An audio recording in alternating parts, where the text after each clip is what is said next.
7 potnikov se lahko prevaža s tem, no ali pa s tem. Ampak, ko govorimo o res udobnem prevozu potnikov, mi na misel padeta v bistvu samo 2 avtomobila, pravzaprav kombija. Prvi je Mercedes-Benz V, drugi pa, ja, ste uganili, multivan. No, to je ta novi multivan z interno oznako T7. Čeprav mogoče ne deluje, je daljši, širši, no pa malo nižji od svojega predhodnika. Predvsem in bolj pomembno pa je, da zdaj ne stoji več na enaki platformi kot tovorni transporter, ampak na platformi NQB, kot recimo Golf pa Passat. Kljub 4,97 metra dolžine, 1,94 metra širine in 1,91 metra višine je bolj kot kombi podoben kakšnemu velikemu enoprostorniku, kot je bil še nedolgo nazaj recimo Charan. Ker ima velika ogledala, velika stekla in konec koncev tudi vzvratno kamero, naj vas velikost in preglednost ne skrbita posebej. No in kljub temu, da je tole krajša različica, na voljo še takšna, ki je 20 cm daljša, sta medosni razdalji pri obeh enaki. Če mi ob premieri oblika ni bila posebej všeč, sem se zdaj očitno kar malo navadil in mi je vse bolj, sem pa slišal kar nekaj kritik na račun te maske in teh ozkih žarometov, očitno niso vsem pogodu. So pa matrični in mimogrede svetijo res odlično. No, tudi zadek je nekoliko nenavaden, ampak se konec koncev multivana ne kupite samo zaradi tega. Pač pa zaradi tega. 2 ločena sedeža spredaj, 2 v drugi vrsti in 3 ločeni tamle zadaj. Postavitev 2, 2, 3, čak, to mi je nekaj znano. A ja, mogoče s fuzbala, ker so po tleh tirnice, lahko sedeže tudi po mili volji premikam, lahko nastavljam naklon naslonjala. Edino sedežev ni mogoče več obrniti za 180 stopinj.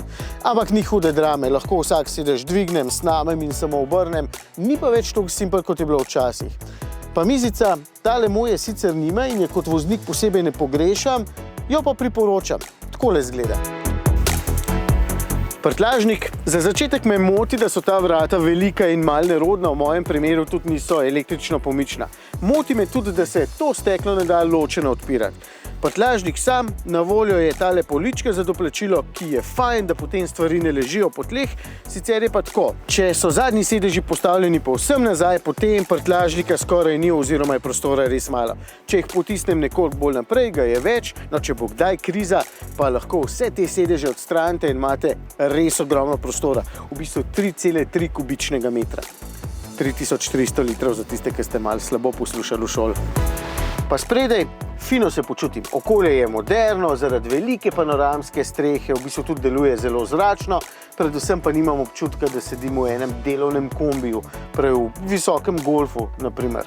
Pred mano so digitalni merilniki, tukaj le en velik zaslon in multimedija, ki sicer ima neke svoje fore, edino trde plastike je v bistvu malo preveč in odlagališč praktično ni. Saj sta tukaj le 2 predala, recimo ta pa ta, in tole tukaj se odpre, ampak dajte na tako velikem avtu, da ni še kaj bolj pri roki.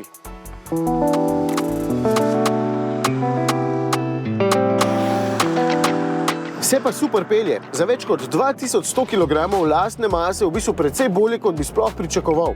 Volan na srečo nima tistih neumnih na dotik občutljivih stikal, je pa podoben kot v Golfu ali pa Passatu, zato lepo sede v roke in tudi občutek na njemu ni slab. Pravzaprav je zelo dober, kar malce hecno se mi zdi, da se multivan tako lepo zapodi v ovinke, je pa res, da mu veliko bolj paše vožnja na easy. Čeprav tale nima prilagodljivih blažilnikov, neravnine vseeno pobira zelo lepo, no pretirane želje po dinamiki pa s tem motorjem tako ne bo. Spredaj je čista klasika, no čista, 2-litrski TDI. Vse obstaja tudi na voljo bencinski TSI, pa priključno hibridni e-hybrid, ampak za tek na dolge proge bo ravno tale najboljši. 110 kW ponuja, to je 150 konjičkov, pa 360 Nm navora, kar pomeni, da najhitrejši vseeno ne boste, ni pa podhranjen. Je pa poraba dobra, sploh če upoštevam velikost avtomobila, med 8 in 8 litri pa pol na 100 km, kar se mi zdi zelo v redu. Pogon in menjalnik, v tem primeru na sprednji kolesi, tisti 4-kolesnim pogonom pride nekoliko kasneje, ampak ga redki res potrebujete. Pri menjalniku pa itak nimate nobene izbire, 7-stopenjski DSG je tukaj le, pa če vam je prav ali pa ne. No, na srečo multivanu zelo paše, čeprav zna biti ob speljevanju še vedno malce trmast in mal cuka. Mi je pa tale ročka všeč.